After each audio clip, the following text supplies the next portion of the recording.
Est-ce que ce ne serait pas l'heure d'une petite vidéo? Eh bien si, ça y est, c'est le moment de tourner la vidéo de la semaine. Petit carnet avec moi. Donc voilà, j'espère que c'est un contenu qui vous plaira. On se retrouve tout de suite après le générique.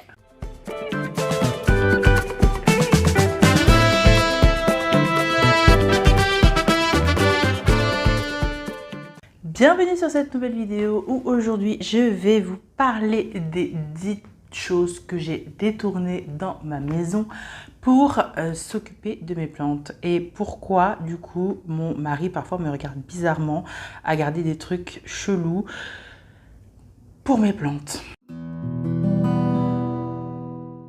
Comme toute personne qui aime le végétal, je ne peux pas m'empêcher lorsque je vais dans une brocante ou dans un Emmaüs de récupérer tout ce qui est coupelles. Alors les coupelles, c'est ma vie parce que on va pas se le cacher, les petites soucoupes en plastique, c'est pas méga esthétique. Je suis une de ces personnes qui regardent les jolies petites assiettes trop mignonnes que parfois on peut trouver en porcelaine, en céramique. Enfin vraiment on peut jouer en trouvant de jolies pièces de seconde main. Je suis une adepte d'Emmaüs et je suis toujours fourrée dans le coin des petites assiettes. Alors je peux prendre des petites assiettes à dessert, mais je peux aussi venir prendre des assiettes à soupe parce que justement elles ont un rebord et ça va me permettre d'avoir une réserve d'eau. Dans les Emmaüs aussi, ce que je trouve, ce sont tout ce qui peut me servir à faire des boutures. Alors que ce soit des anciens becs benzène, que ce soit des petits pots à vinaigrette, que ce soit... qu'est-ce que j'ai encore pu récupérer récemment? Des pots en verre... Voilà, j'arrive toujours à dégoter des petites choses qui vont me servir à faire mes boutures, qui sont jolies, qui s'intègrent à la déco de chez moi, qui donnent un cachet en plus. Et pour 1 ou 2 euros, on peut vraiment trouver de jolies choses en brocante. Ce que je recherche aussi parfois, ce sont les petits outils qui vont m'être utiles pour les petits pots. Typiquement, les petites cuillères qui vont me permettre d'être des mini pelles pour faire par exemple du surfaçage sur une plante qui est encore petite et à qui je veux mettre des amendements. Ce que je vais chercher à ma pharmacie pour les plantes, c'est de l'Aspégique Nourrisson. L'Aspégique Nourrisson, ça va être quelque chose qui va venir booster vos plantes. Alors, ça va avoir un peu un effet, comment dirais-je, ça va permettre à la sève de mieux circuler.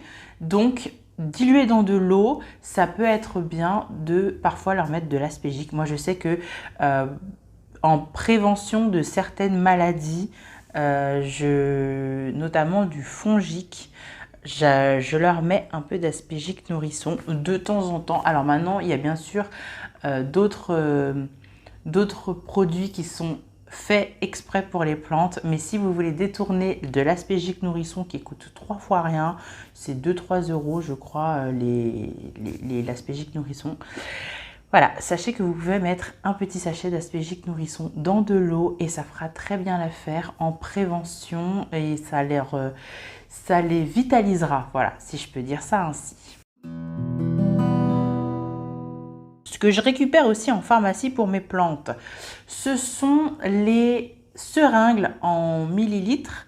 Alors, il en existe 2 sortes. Il en existe de 2,5 millilitres et il en existe de 10 millilitres. Donc, j'ai les deux à la maison. Comme ça, au moins, je suis tranquille.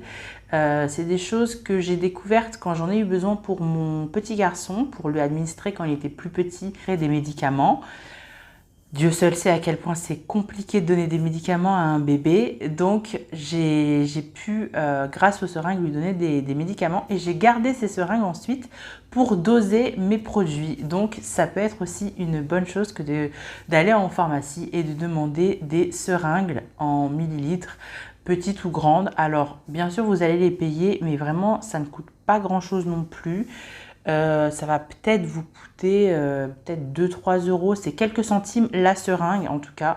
Donc suivant le stock que vous voulez faire, ça peut vraiment valoir le coup.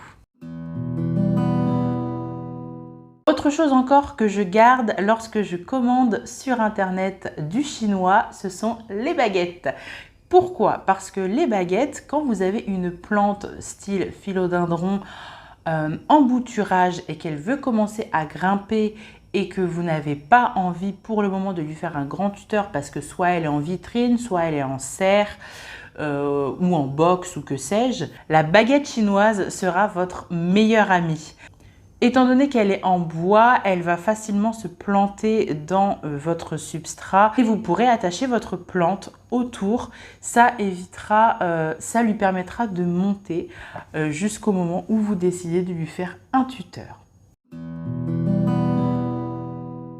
En parlant de tuteur, ce qu'on peut détourner aussi, ce sont les grillages à poules. Dans la veine du grillage à poules, il y a aussi pour faire vos tuteurs les serre-câbles. Bon, ça, bien sûr, vous êtes au courant. Je vous en ai parlé dans cette vidéo que je vous laisse aller voir si vous ne l'avez pas vue.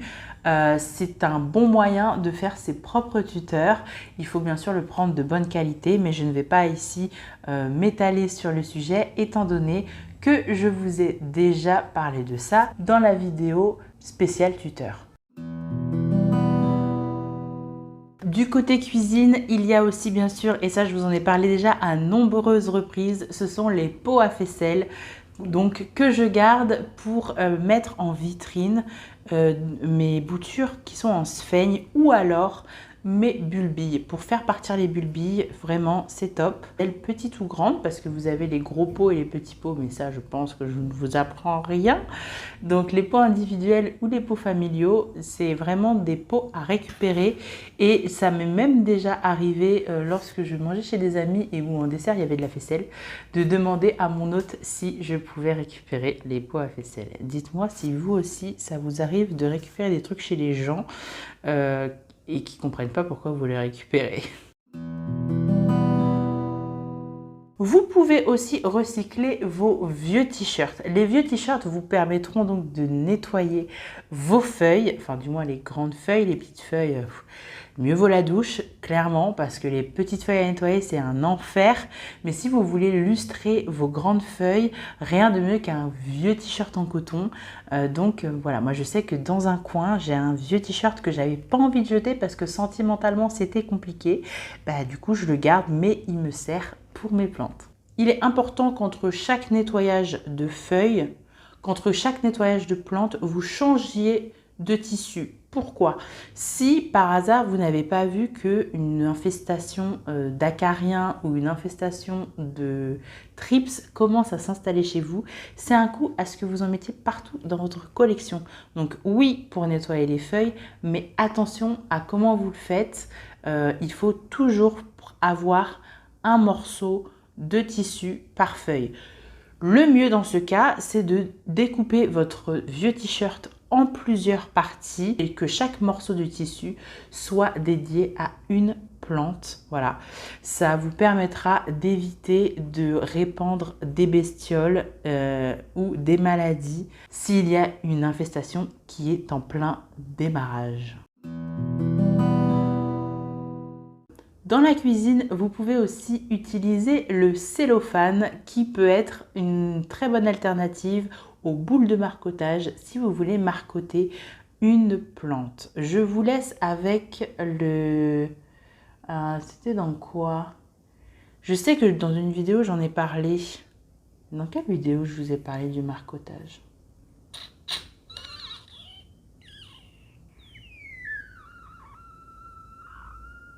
Dans la vidéo que je vous mets juste ici, je vous parle du marcotage. Si vous voulez plus de détails, dites-le moi en commentaire. Je vous ferai une plus grande vidéo sur le sujet.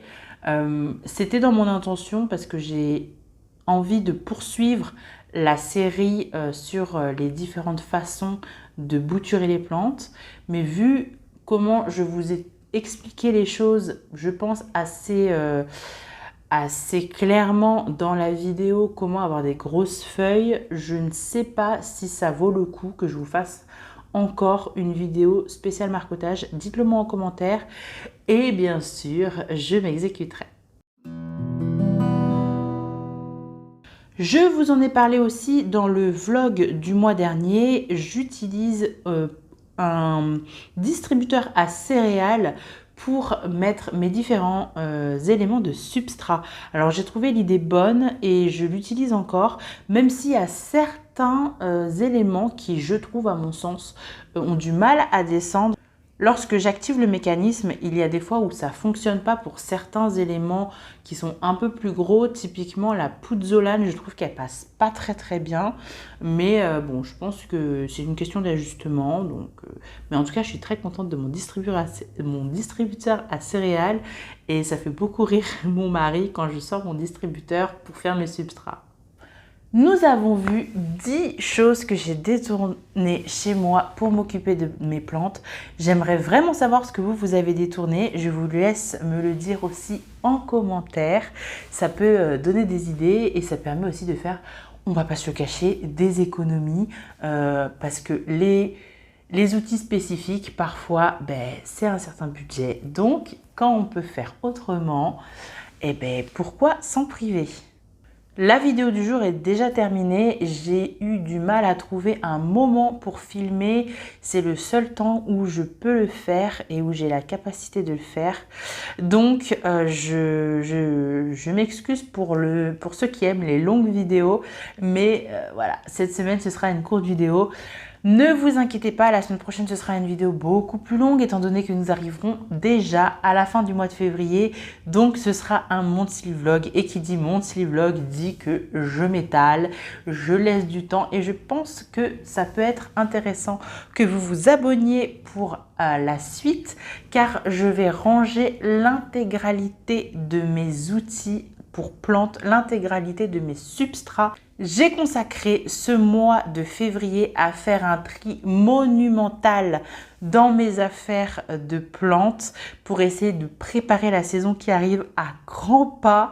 Donc, restez vraiment connectés. Merci à ceux qui me suivent depuis le début. Si vous avez aimé cette vidéo, n'hésitez pas à lui mettre un petit pouce et à mettre un commentaire. Ça me fait toujours énormément plaisir et je réponds à chacun d'entre vous. J'espère que vous passerez une excellente semaine et moi je vous dis à samedi prochain. Bye bye!